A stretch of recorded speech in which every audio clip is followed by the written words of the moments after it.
Hi, Tim Nash here.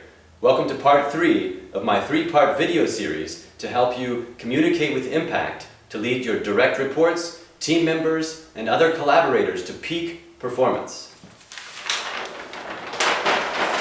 So over the course of these 3 videos, you will learn how effective, high-impact communication can help you build trust with your collaborators, inspire and motivate your collaborators to action, and empower your collaborators to perform at their best.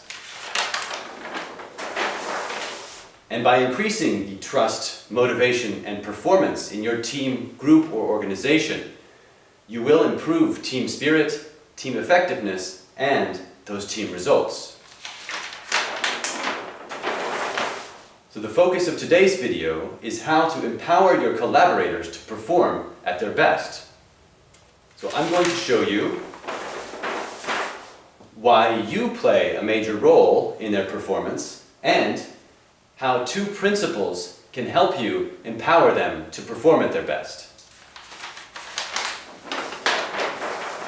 Some of the problems and challenges and obstacles you may be facing in your team or group or even organization, perhaps there's less than 100% effort from your people, and as a result, subpar productivity, or there's a lack of motivation to improve and to develop, or when they do take a course, there's slow or little progress, leaving you with the delegation dilemma. You don't have the trust in the competence of your people, or you don't know, there are question marks. Okay? So some of the reasons to resolve these issues are to increase the engagement and motivation in your team, and to increase the skills and capabilities of your people so that you can delegate, and to improve the overall performance, individual performance, but also your team performance and results. Bottom line, learn and practice these 2 principles I'm about to show you to help empower your people to their peak performance. Principle number 1. Get to know their development needs and wishes. Yeah? And a few questions to ask yourself. What areas do you think they need to improve? And also their ideas. What areas do they think they need to improve? And also what areas do they wish to improve? Okay. Why is this important? Well, firstly, motivation. They are the best judge of what they need, but also of what they are motivated to learn and develop. Okay? So let's say that I love Thai food. So I have this great idea for Christmas. I'm going to give my wife a 4-week cooking course, a gift certificate to master the art of Thai cooking. But actually, she doesn't really love Thai cooking. But I love it, and I want her to love it, so I give her this Christmas gift. Well, perhaps for a few weeks or few months after the course, she cooks Thai food, but if she's really not crazy about Thai food, probably this won't continue. Okay? So that brings me to number 2, effectiveness. If we force development on our people and tell them what they need to improve, they might make some short-term progress, but in the long term, their positive results and positive changes are not sustainable. So, how to do this? Well, find areas of intersection. Best case would be if I want to give my wife a gift to develop in cooking, is to find a type of cooking that she also loves, okay? And to even slyly find out before I give her the gift what she might be interested in learning, okay? Also, learn their strengths and weaknesses, because the strengths are a huge support when learning a new skill or a new ability. And the weaknesses, of course, you need to know which gaps you need to close. Most importantly, explore the needs and the wishes together, and co-create the strategy. again, for the motivation and for the effectiveness and the sustainability. Principle number 2, stay actively involved. Why? Well, this shows that you care beyond the one time per year performance review, and that you're prepared to invest your own time and energy in their development. Okay? This builds trust between you. Also, as mentioned, for those long-term mutual benefits and the sustainability of the positive change.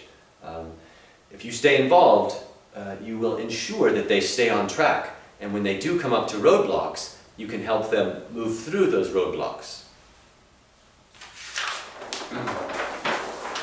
How? Well, firstly, you can ask about their progress. So I know you went on a communication course last week. How did that go? What did you take away? You know? And when you see improvement, acknowledge it. So I noticed your last presentation was quite effective and energetic. Well done, you know.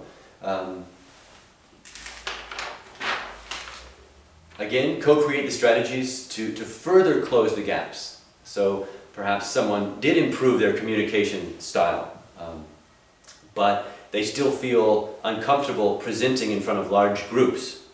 So help them look for opportunities to get in front of large groups so that they can overcome this fear and develop this ability.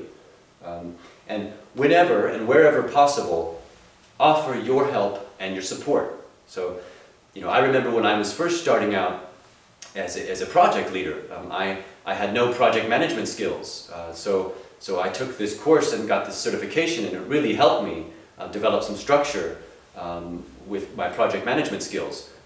Would you be interested in a similar course?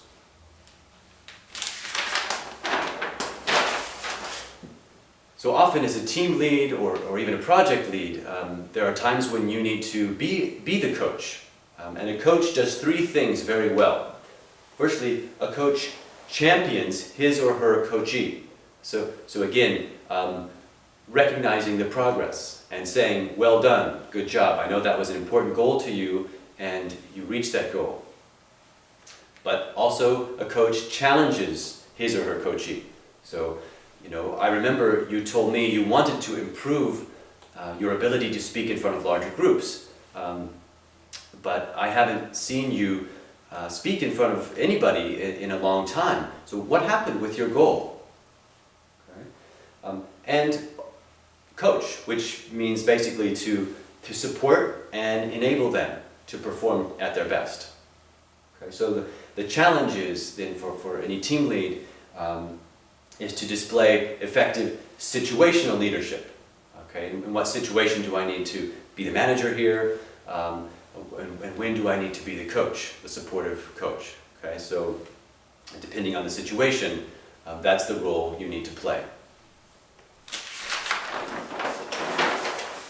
So I came across an interesting quote recently by Gary Wiles, the MD of Festo Training and Consulting. And he says, although deep down you may have the attitude of if you want something done properly, do it yourself, it's important you support your team to learn and develop to perform at the best of their ability. And this is very true especially for first-time managers or even first-time project leaders. And they have the attitude that they want to do it by themselves, or that, let's say their entire career, that's what has gotten them so far, is doing things themselves. But they soon realize that they don't have the time and the energy and the capacity to do everything by themselves, and they need to develop their people to help them reach those common goals. Okay, so a case that I had recently, I worked with a young project manager, and he was tasked to lead a project team to develop a global sales tool throughout the entire organization.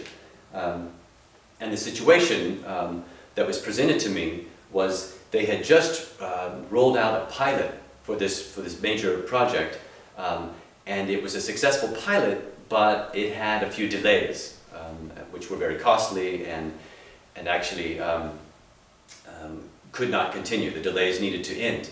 But there were many conflicts in this team, although they needed to continue to work together to do the entire global rollout, but they were incredibly stuck. So when I first came together with this team, we sat down and we looked at what went well to get them that far and to get the pilot out, but also what had gone wrong, what had not gone so well, and many conflicts came out. And actually there were a few meetings where we needed to really put everything on the table and look at the conflicts. And as a result, there were some necessary changes made to the team and the structure of the team. And that was my part with the project team was done, but I continued to work with the project manager. And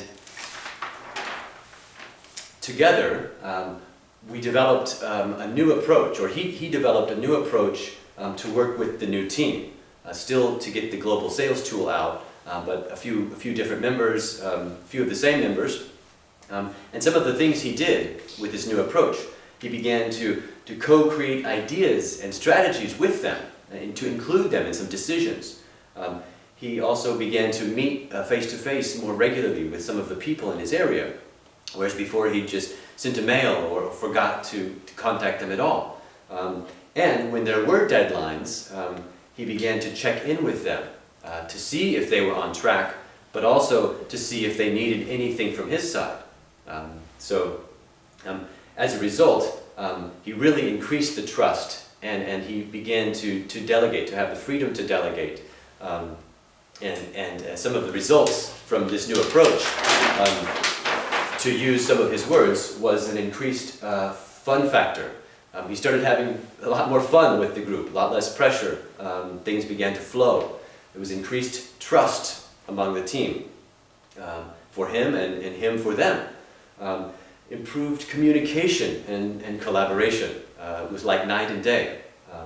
And there was an increased ownership among the project members. And of course, improved results, and the global rollout was successful. So my big takeaway from this case was that to get the full engagement and motivation of people and their best performance, there has to be that ownership. Okay? So look for opportunities to co-create ideas and strategies and to include people in decisions to get their ownership and, as a result, their best performance.